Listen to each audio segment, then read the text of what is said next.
మీ బుర్రలోనికి వచ్చిన ప్రతి దాని మీద ఆలోచించి అధ్యయనం చేయనవసరం లేదు. దేని గురించి ఆలోచిస్తున్నామన్న దాని గురించి ఆలోచించాలి. మీరు ఆలోచించేది దేవుని వాక్యంతో సరిగ్గా లేకుంటే బైబిల్ చెప్తుంది ఆ తప్పు ఆలోచనలు తీసివేసి యేసుక్రీస్తుకి విధేయతకు లోబడే ఆలోచనలు చేయమని. నాకు ఇప్పటికీ ఆశ్చర్యంగానే ఉంటుంది. నేను అన్నేళ్ళు చర్చిలో ఉన్నా జీవితం గందరగోళంగానే ఉందంటే దేవుడంటే ప్రేమే, తిరిగి జన్మించాను, మరణిస్తే పరమునకు వెళ్ళేదానని తెలుసా. అయితే సంతోషంగా లేను, అప్పుడు ఆనందం లేదు, శాంతి లేదు, క్రీస్తులో నేను ఎవరినో తెలియదు. ఏనాడు ఒక్కసారి కూడా నా ఆలోచన మీద సందేశాన్ని వినలేదు, ఎన్నడూ. బైబిల్ అంతటా కూడా మనస్సు మీద తెలుసా వచనాలున్నాయి. అసలైతే రోమా 12లో ముఖ్యమైన వచనం చెప్తుంది, మనం మనసును నూతనీకరించుకోవడంతోనే మారగలమని. దేవుడు ఆలోచించే విధానంలో ఎలా ఆలోచించాలో తెలుసుకోవడంతో. ఎంతమంది అనుకుంటారు దేవుడు ఆలోచించే విధానంలో ఆలోచించడానికి ఇంకా మార్గాలు ఉన్నాయి అని? అందుకే అందరం ఇక్కడ ఉండాలి. నేను మనసు మీద 3 బుక్స్ వ్రాసాను, అలాగే ఒక డివోషనల్ని కూడా చేశాను. మనసు ఒక యుద్ధరంగం రాశాను, చాలా పాపులర్ పుస్తకం. అలాగే పవర్ థాట్స్, అందులో మీ జీవితానికి శక్తిని చేకూర్చే ప్రత్యేకమైన ఆలోచనలు ఎలా సంకల్పంతో చేయాలో తెలియజేస్తుంది. మీ ఆలోచన విధానంతో శక్తిని చేకూర్చుకోగలరు లేదా ఆలోచనతో మీరుగా బలహీనపరచుకోగలరు. ఈరోజు ఈ సిరీస్లోని 3వ భాగాన్ని చూద్దాం. దీని పేరు how your thoughts effect your physical and emotional health. ముందుగా మనం ఆలోచనలు, ఒత్తిడిని గురించి చెప్పుకుందాం. తెలుసా మీ ఆలోచన విధానంతో మిమ్మల్ని ఒత్తిడికి గురి చేసుకోగలరు అని?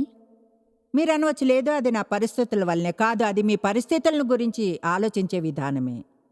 దేవుడు మనకు జవాబు ఇచ్చాడు, ఒక సింపుల్, అంటే ప్రతి సమస్యకు అత్యంత సింపుల్ సమాధానం. మనలో చాలామందికి అది తెలుసుకోవడానికి జీవితకాలం పడుతుంది. ఇప్పుడు సామెతలు 3:5-7 వరకు చూద్దాం. నీ స్వబుద్ధిని ఆధారము చేసుకొనక నీ పూర్ణ హృదయంతో యెహోవాయందు నమ్మిక ఉంచుము. చూడండి, ఎన్నో వచనాల్లో మనసుని గురించి చెప్పబడి ఉంది. అయితే ఏదో ఒక కారణంతో మనం దాన్ని చూడం. ఎంతమంది దేవుణ్ణి నమ్ముతున్నామనుకుని ఎప్పుడు చింతిస్తుంటారు? అయితే వాళ్ళు పూర్ణ హృదయంతో దేవుణ్ణి నమ్మడం లేదు, దేవుణ్ణి నమ్మాలని అనుకుంటారు. బహుశా చాలా ఏళ్ళు నేను దేవుణ్ణి నమ్ముతున్నానని అనుకోవాలనుకున్నాను. అయితే నా కళ్ళని తెరిపించింది, నేను చింతిస్తున్నానంత వరకు ఆతురతో ఉండి ప్రతిదీ తెలుసుకోవడానికి ట్రై చేస్తూ ఉంటే నిజంగా పూర్తిగా దేవుడిని నమ్మడం లేదు. నీ స్వబుద్ధిని ఆధారం చేసుకొనక నీ పూర్ణ హృదయంతో యెహోవా యందు నమ్మిక ఉంచము. ఇప్పుడు దాని అర్థం ఏమిటి? ఊరికే కూర్చుని మీ మనస్సుని మీ సమస్యల చుట్టూ తిరగనివ్వకండి. ఏం జరుగుతుందో, మీరేం చేయాలో అని తెలుసుకోవడానికి ట్రై చేస్తూ.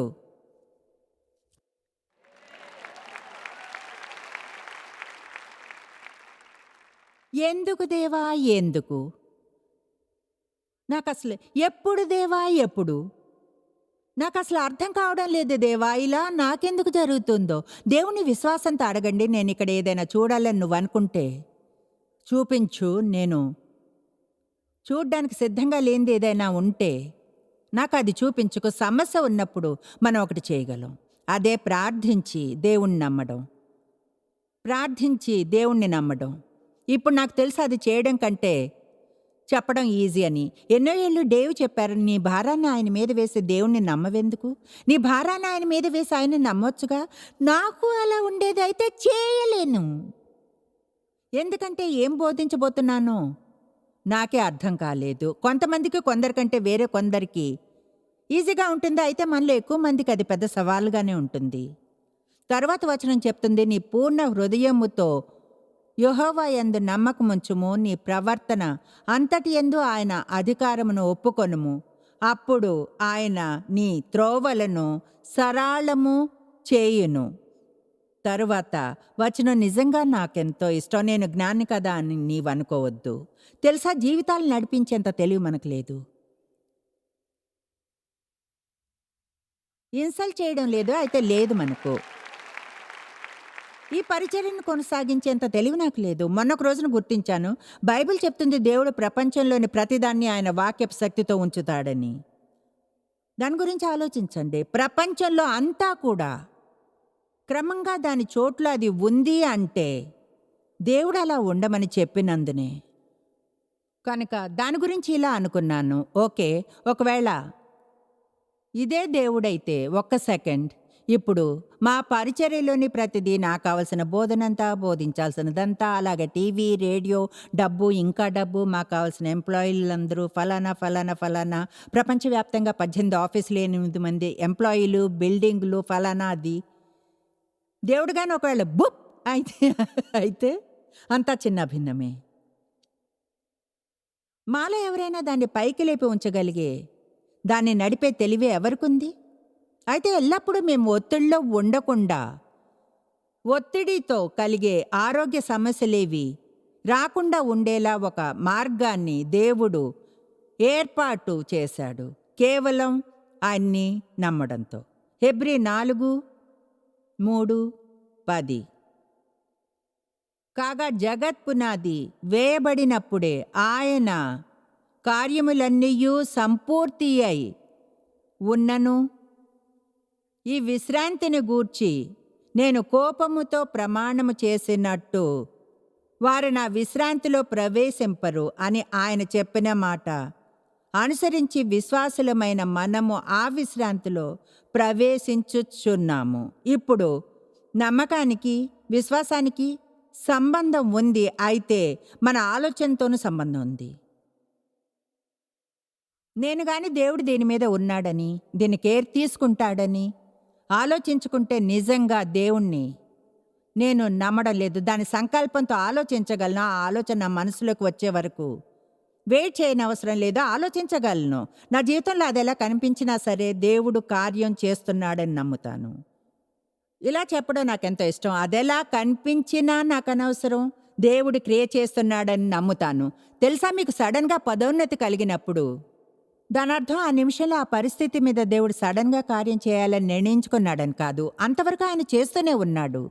అప్పుడు ఒకసారి సడన్గా పదోన్నతి కలుగుతుంది. అందరం ప్రాక్టీస్ చేద్దామా చెప్పండి. దేవుడు క్రియ చేస్తున్నాడు ఇప్పుడే నా జీవితంలో. అది మంచిగా లేదా? ఇప్పుడు జగత్ పునాది వేయబడినప్పుడే ఆయన కార్యాలన్నీ సంపూర్తి అయి ఉన్నాయి. నాకు అది ఇష్టం. తెలుసా, దేవుడు ఏదైనా చేసేంత వరకు మనం వెయిట్ చేయడం లేదు, అది ముందే చేయబడింది. మనం చేయవలసింది ప్రార్థించడమే, దాని విశ్వాసంతో పొంది కనిపించేంత వరకు మంచి వైఖరిని ఉంచుకోవడమే. కమాన్, మళ్ళీ చెప్తాను, మనం ప్రార్థించాలి, మంచి వైఖరిని ఉంచుకోవాలి, విశ్వాసంతో ఉండి నమ్మాలి, పదోన్నతి వచ్చేంత వరకు ఆయన కార్యం చేస్తున్నాడని. దేవుని నుంచి ప్రతిదీ విశ్వాసం మరియు సహనంతో వస్తుంది. కేవలం విశ్వాసంతోనే పొందము. ప్రార్థించాలి, ఆ తర్వాత నిరీక్షించాలి. నేను ప్రామిస్ చేయగలను, మీరు ప్రార్థించి వెయిట్ చేయాలి అని. ప్రార్థిస్తే మనం కేవలం ప్రార్థించి పొందగలిగితే దేవుణ్ణి నమ్మడానికి మనకు ఎలాంటి సమస్య ఉండదు. అయితే ప్రార్థించినప్పుడు నిరీక్షిస్తాం, నిరీక్షిస్తాం, నిరీక్షిస్తాం, నిరీక్షిస్తాం. ఆయన ఏమీ జరిగినట్లు కనిపించదు. అదుగో అప్పుడే శత్రువు మన మనసులో ఇలాంటి విషయాలు నింపడానికి ట్రై చేస్తాడు. చూసా, దేవుడికి నువ్వంటే ప్రేమ లేదు, పాపంలో ఉన్నావు, ఏదో తప్పు చేసావు, తెలుసా నీకు ఇది ఎన్నటికీ జరగదు. అదుగో అప్పుడే మీరు మీ చిన్న మధురమైన నోటిని విప్పాలి. కమాన్, విప్పి మీరిలా అనాలి, దేవుడు ఇప్పుడు నా జీవితంలో కార్యం చేస్తున్నాడు, దేవుడు నాకు వాగ్దానం చేసినవన్నిటినీ పొందుతాను.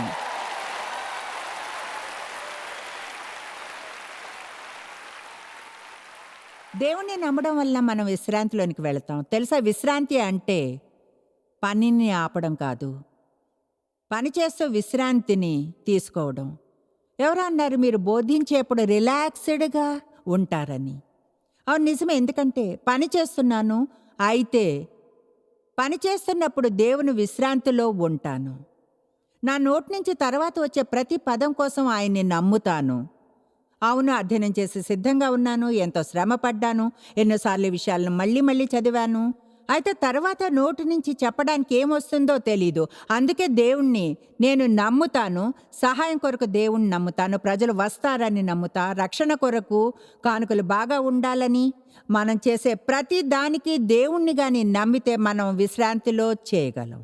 ఇప్పుడు నేను ఇక్కడ ఉండి మీరు నా గురించి ఏమనుకుంటారని చింతిస్తే, ఎవరో రారని భయపడితే, ఇంటికి విరిగిన మనసుతో వెళ్తామనుకుంటే, దీనికి భయపడుతూ దానికి భయపడుతూ అంటే ఎంతో దుఃఖంలో ఉంటాను. బోధించడం ఆరంభించిన మొదట్లో ఎంతో అభద్రతలో ఉండేదాన్ని. నేను చెప్పేది ఏమిటంటే, అక్కడున్న ఎవరైనా ఆలోచించినా లేదా వాచ్ని చూసుకున్నా లేచి వెళ్తున్నా బాధ కలిగేది. ఎందుకంటే నేనంటే వారికి ఇష్టం లేదని అపవాది ఒప్పిస్తాడు. మీకు విషయం చెప్తాను, నేను బయటకు పనిచేస్తున్నా, లోపల పనిచేస్తున్నాను. అదొక సమస్య ఏం కాదు. మీరు బాహ్యంగా పని చేయవచ్చును, శ్రమ పడవచ్చును, లోపలగా విశ్రాంతిలో ఉంటే. కమాన్, ఎవరైనా చెప్పేది వింటున్నారా? మీరు కానీ లోపల విశ్రాంతిలో ఉంటే బాహ్యంగా ఇంకా ఎక్కువగా శ్రమ పడినా మీరు ఆలసిపోరు. ఆమేన్.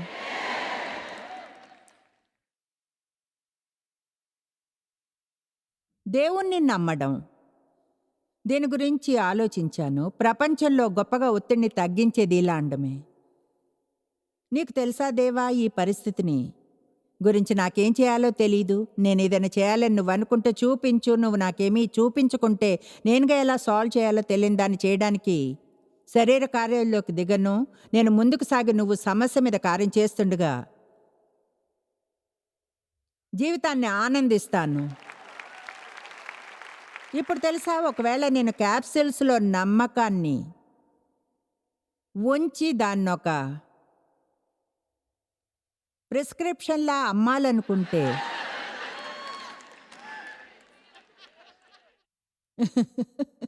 అసలైతే ఇంకా అది రెడీ కాలేదు. అయితే నమ్మకపు మాత్రలతో నిండి ఉన్న దాదాపు సగం జీవితపు సైజ్ బాటిల్ని చేస్తున్నాను.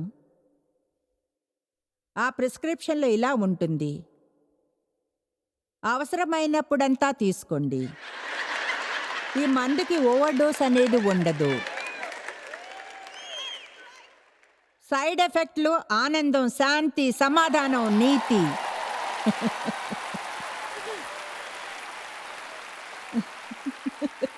ఆమేన్. కొంత నమ్మకాన్ని తీసుకోండి. చింతతో కలిగిన ఒత్తిడి ఎన్నో శారీరక జబ్బులను కలుగ చేస్తుంది. మజిల్స్లో టెన్షన్, తలనొప్పులు, ఊపిరి తీసుకోవడంలో కష్టం, హార్ట్ రేట్ పెరగడం, artery inflammation, gastro intestinal problems, constipation, diarrhoea, లో స్పర్మ్, మెన్స్ట్రల్ సైకిల్ సరిగ్గా రాకపోవడం, డిప్రెషన్, నిద్రలేమి. చింత వచ్చేది తప్పు ఆలోచన వల్లనే. దేవుడు ప్రేమిస్తున్నాడు. మీకు సమస్య రాకముందే దేవునికి అది తెలుసు. మీరు ఆశ్చర్యపోయి ఉండవచ్చును, కానీ దేవుడు ఆశ్చర్యపోడు.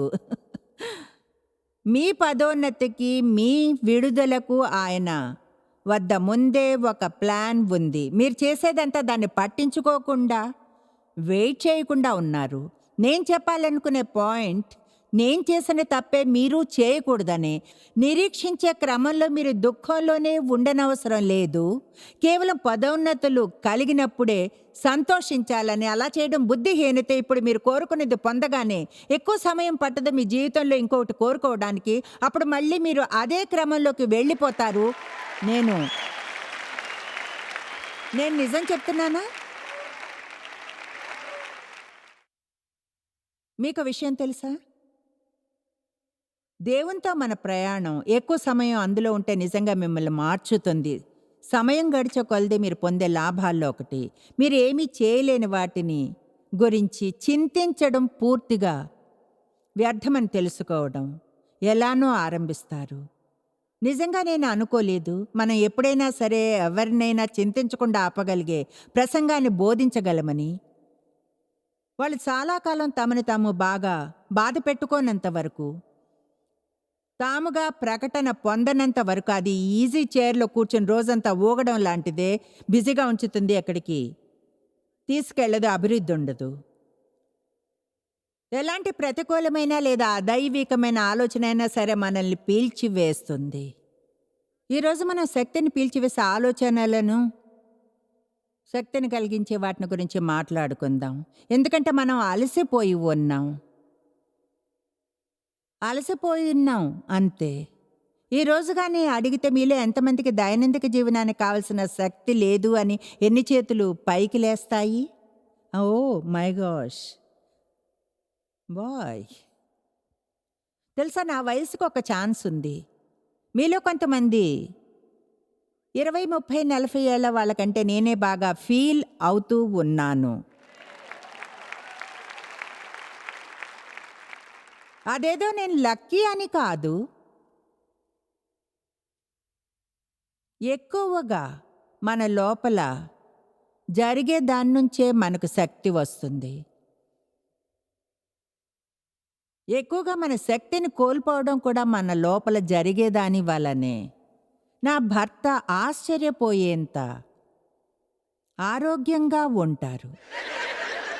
ఆ మాట చెడుగా అనడం లేదు. అయితే ఆయన నేనెలా అంటే, తెలుసా, ఎప్పుడైనా జలుబు చేస్తుందా? అయితే ఎప్పుడో గాని అలాంటిది జరగడం చాలా చాలా తక్కువ. అంటే ఒకవేళ వచ్చినా కొన్నిసార్లు నాకు వైరస్ వస్తుంది. అప్పుడు నేను చాలా బాధగా ఉంది అని అంటారు. పోయిన వారం 4 రోజులు ఉందిగా. నేనప్పుడు అలా నాకు చెప్పలేదే. నువ్వేమీ చేయలేవు అందుకే చెప్పలేదు. ఆయన మాత్రం పనులు చేస్తూనే ఉంటారు. అంటే రాత్రి అవుతుంది, నాకు నా చైర్లో కూర్చోవాలనిపిస్తుంది. డేవ్ ఎన్నో పనులు చేస్తారు, ఎక్కడికో వెళ్తారు. నిజంగా ఎంతో మంచిగా ఫీల్ అవుతారు. అయితే గుర్తుందా, ఆయనతో పెళ్ళైన ఈ 48 ఏళ్ళలో కేవలం 2 సార్లు డేవ్ ఆయనకి ఎవరో నచ్చలేదని చెప్పడం విన్నాను. ప్రజల్ని అసహించుకుంటే ఎంత శక్తిని వేస్ట్ చేసుకున్నారు. అసూయపడుతూ వేస్ట్ చేశారు. గత రాత్రి పడుకోనందని రోజంతా అలసిపోయి ఎన్ని రోజులు గడిపారు? మీరు ఎవరిపైనా కోపంతో నిద్రపోవడానికి వెళితే ఆ ఎవరో రాత్రంతా మీతోనే ఉండి మీకు నిద్ర లేకుండా చేశారు కనుక నిద్రపోలేదు.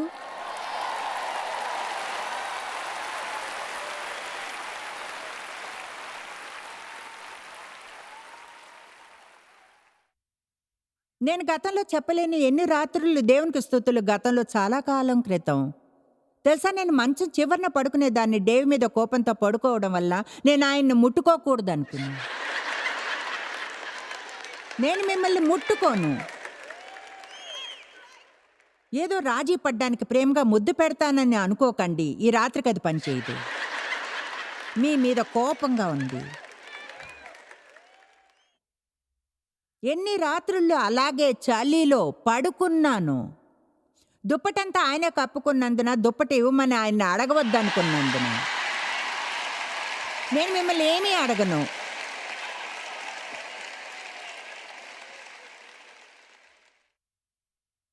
రెండో రోజు లేచినప్పుడు నడునొప్పి వచ్చేది, తలనొప్పి, మెడ నొప్పి, రోజంతా అదోలా ఉండడం. కానీ డేవ్ మాత్రం పాట పాడుతూ లేస్తారు, బయట గోల్ఫ్ ఆడతారు, ఎంతో సంతోషంగా ఉంటారు. దానికి నాకు చాలా ఏళ్ళు పట్టింది. అయితే చివరికి అనుకున్నాను ఇది స్టెరాయిడ్స్ బుద్ధిహీనత అని. తెలుసా, స్టూపిడ్ ఇంకా తర్వాత స్టీరియాయిడ్స్ మీద స్టూపిడ్గా ఉంటుందని. అసలు మనం ఎందుకు ఒకే పని మళ్ళీ మళ్ళీ మళ్ళీ మళ్ళీ చేస్తుంటాం జీవితం అంతా? ఎలాంటి ఫలితాల కోసం ఎదురు చూడకుండా మీరు చేసేది కానీ పని చేయకపోతే చేయడం మానేయండి.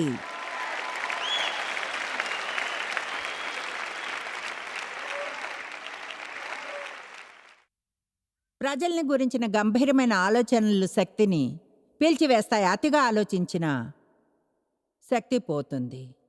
ఒకసారి దేవుడు చెప్పాడు, నువ్వు ఎక్కువగా ఆలోచిస్తావు, అదే నీ సమస్య.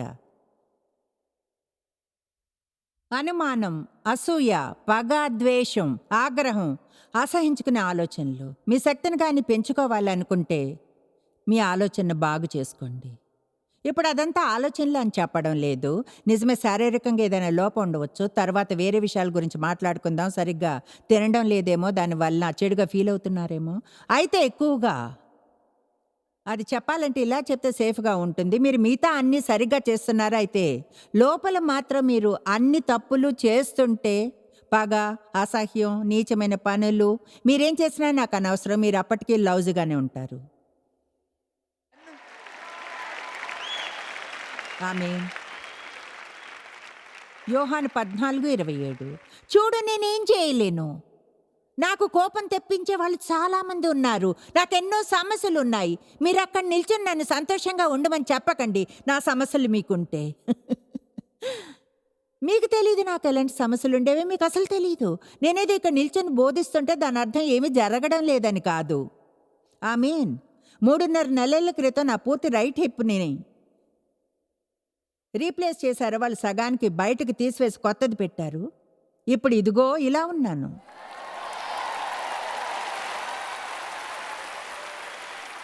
ఒక వారం వాకర్‌తో నడిచా. తర్వాత ఒక కర్రనిచ్చారు. ఒకరోజు దాన్ని నాతో పాటు తీసుకుని వెళ్తే అందరూ అన్నారు, "మీరు దాన్ని తీసుకుని వెళ్ళకూడదు. మీ బరువు దాని మీద వేయాలి."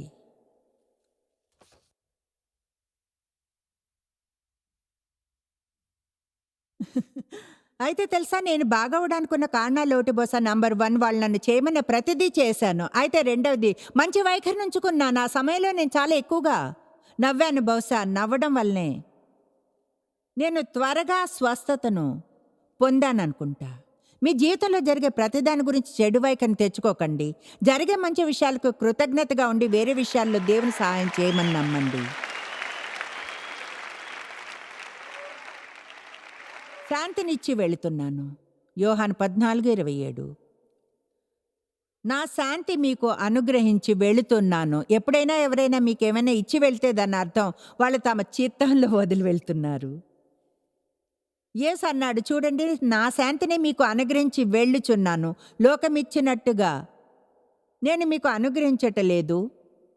మీ హృదయమును కలవరపడనీయకుడి, వెరవనీయకుడి. మీ హృదయమును భయపడనివ్వకుడి. మీకు మీరుగా కలవరపడి వెరవకండి.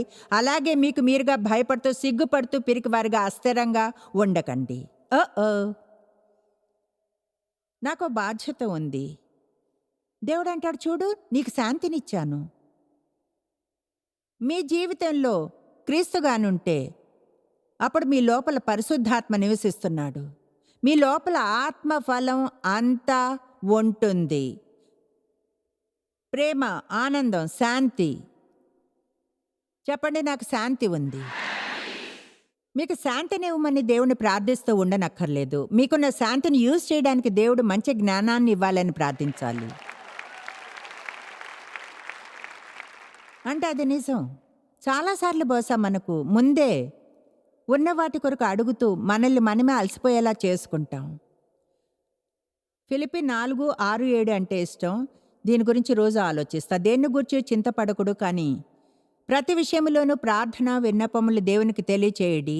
అప్పుడు సమస్త జ్ఞానమునకు మించిన దేవుని సమాధానము యేసుక్రీస్తు వల్ల మీ హృదయములకును మీ తలంపులకును కావలి ఉండును. నాకు కీర్తనలు 37 కూడా ఇష్టం. మొదటి 2 వచనాలు చెప్తుంది, దుష్కార్యములు చేయువారిని చూచి మత్సరపడకుము, వారు గడ్డి వల్లనే త్వరగా ఎండిపోవుదురు.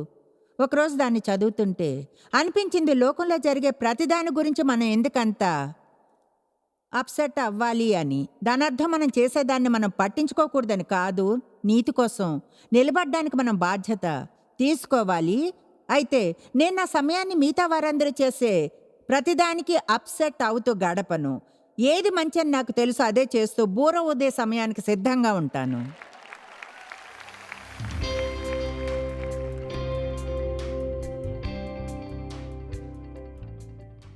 మనందరం మన ఆలోచనలను కంట్రోల్ చేసుకోగలం, ఒకవేళ మనం అది నమ్మి అది ఎలా చేయాలో పరిశుద్ధాత్మను కార్యం చేయనిచ్చి మనకు బోధించనిస్తే మన ఆలోచనలను బంధించాలని మనం అనుకోవాలి. ఎలాంటి ప్రతికూలతనైనా వదిలేయాలని, ఈరోజు దేవుని సత్యాలను ప్రకటించాలి అని. మీరు ఎన్నడూ తెలుసుకోలేనంతగా జాయిస్ మేరీ మినిస్ట్రీస్లో మీరు మాకెంతో ముఖ్యం. మిమ్మల్ని అభినందిస్తున్నాం. మా ప్రపంచవ్యాప్తపు మినిస్ట్రీ సాధ్యం అయ్యేలా చేసే మా ఫ్రెండ్స్ మరియు పార్ట్నర్స్ కి థ్యాంక్స్. అందరూ కలిసి ఆకలిగొన్న వారికి భోజనం పెడుతున్నాం, బీదలకు బట్టలు ఇస్తున్నాం, సువార్తను దేశాలకు చాటుతున్నాం. మమ్మల్ని కాంటాక్ట్ చేయండి లేదా joycemery.org ని ఈరోజే విజిట్ చేయండి. మీ ప్రార్థన విన్నపాలను కొరకు, అలాగే మరిన్ని సాధనాలను గురించి తెలుసుకోండి. జాయిస్ మేరీ షెడ్యూల్ ని చూసి భాగస్వామిలో భాగమవ్వండి, క్రీస్తు ప్రేమను ప్రపంచమంతటా పంచుకోవడానికి.